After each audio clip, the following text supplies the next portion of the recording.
Hello friends, அஸ்ஸலாமு அலைக்கும். நம்ம ஃப்ரெண்டு ஒருத்தவங்க கிருஷ்ண ஜெயந்திக்காக எப்படி இனிப்பான அப்பம் செய்கிறதுன்னு கேட்டிருந்தாங்க. வாங்க புஸ்ஸு புஸ்ஸுண்டு குண்டு குண்டான அப்பம் எப்படி செய்யறதுன்னு பார்க்கலாம். வீடியோவை ஸ்கிப் பண்ணாமல் பாருங்கள். அதுக்கு ஃபஸ்ட்டு நம்ம ஒரு 3/4 டம்ளர் தண்ணியை நம்ம சூடுபடுத்திக்குவோம். அதில் சர்க்கரை 1 கப்பு போட்டுக்கிறேன்.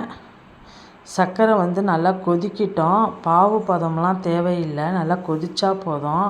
நான் 2 வாழைப்பழம் எடுத்திருக்கேன். அதை சின்ன சின்னதாக கட் பண்ணி ஒரு மிக்ஸி ஜாரில் போட்டுக்குவோம்.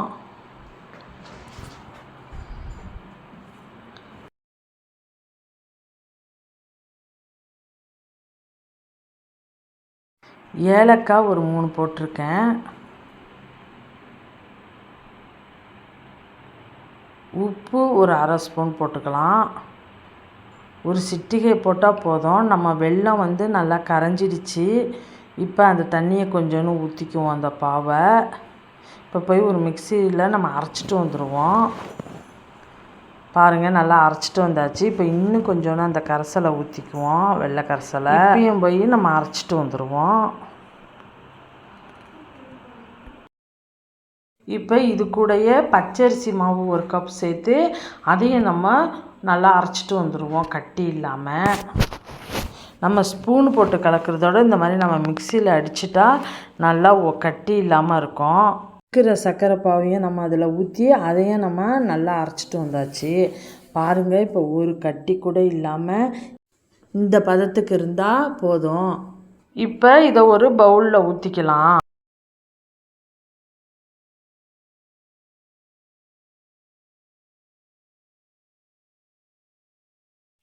இப்போ ஒரு சிட்டிகை சோடாப்பு போட்டுக்குவோம். கொஞ்சோண்டு தண்ணி ஊற்றி அதையும் நல்லா கலக்கி வச்சுக்குவோம். நல்லா கலக்கிக்குங்க. அப்போ தான் நமக்கு அந்த அப்பம் நல்லா பொசு பொசுன்ட்டு நல்லா குண்டு குண்டாக வரும். இது அப்படியே நம்ம ஒரு 2 மணி நேரம் அப்படியே நம்ம வச்சுடுவோம்.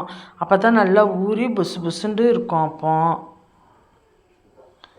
இப்போ நம்ம ஒரு பேன் எடுத்துக்குவோம். ஒரு 2 ஸ்பூன் நெய் விட்டுக்கலாம். இப்போ ஒரு 10 முந்திரி எடுத்துருக்கேன். அதை அந்த நெய்யிலேயே வறுத்துக்குவோம். நம்ம முந்திரி இருந்தால் முந்திரி வறுத்துக்கலாம், இல்லாட்டி தேங்காவை கூட நம்ம பொடுசு பொடுசாக கட் பண்ணி அதை கூட இந்த மாதிரி வறுத்துக்கலாம். அது நம்ம சாய்ஸ் தான். நான் முந்திரி வறுத்துருக்கேன்.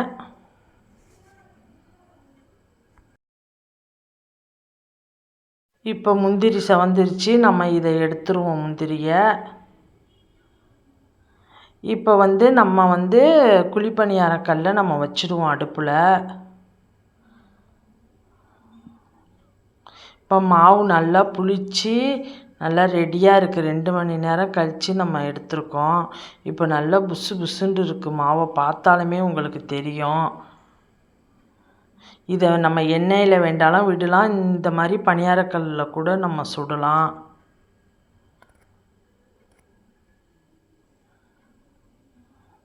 இப்போ பணியாரக்கல்லை நல்லா சூடுபடுத்திக்கலாம்.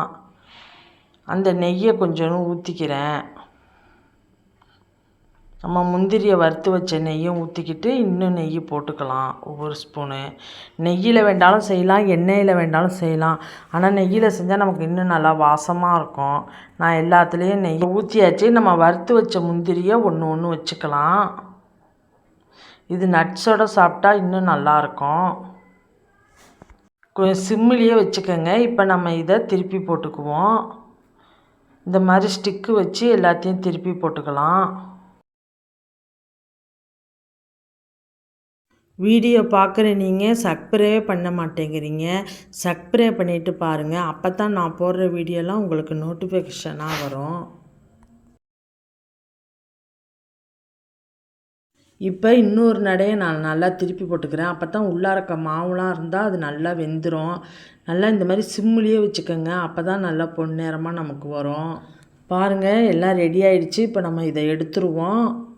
இந்த மாதிரி அப்பம் இந்த கிருஷ்ண ஜெயந்திக்கு செஞ்சு பாருங்கள். அப்பம் நல்லா புசு புசுன்ட்டு வந்திருக்கு பாருங்கள். நான் ஒன்று பிச்சு காட்டுறேன். எவ்வளோ நல்லா சாப்பிட்டா எவ்வளோ பொசன்ட்டு இருக்குன்னு பாருங்கள். இது நம்ம அரிசி மாவு சேர்த்ததுனால கொழப்பெலாம் இருக்காது. நல்லா புசு புசுன்ட்டு இருக்குது. இந்த மாதிரி நீங்களும் ட்ரை பண்ணி பாருங்கள். இந்த வீடியோ பிடிச்சிருந்தா லைக் பண்ணுங்கள், ஷேர் பண்ணுங்கள், கமெண்ட் பண்ணுங்கள். முக்கியமாக சப்ஸ்கிரைப் பண்ணிக்கோங்க. மீண்டும் இன்ட்ரெஸ்டிங்கான வீடியோவில் மீட் பண்ணுவோம். ஓகே, பாய்.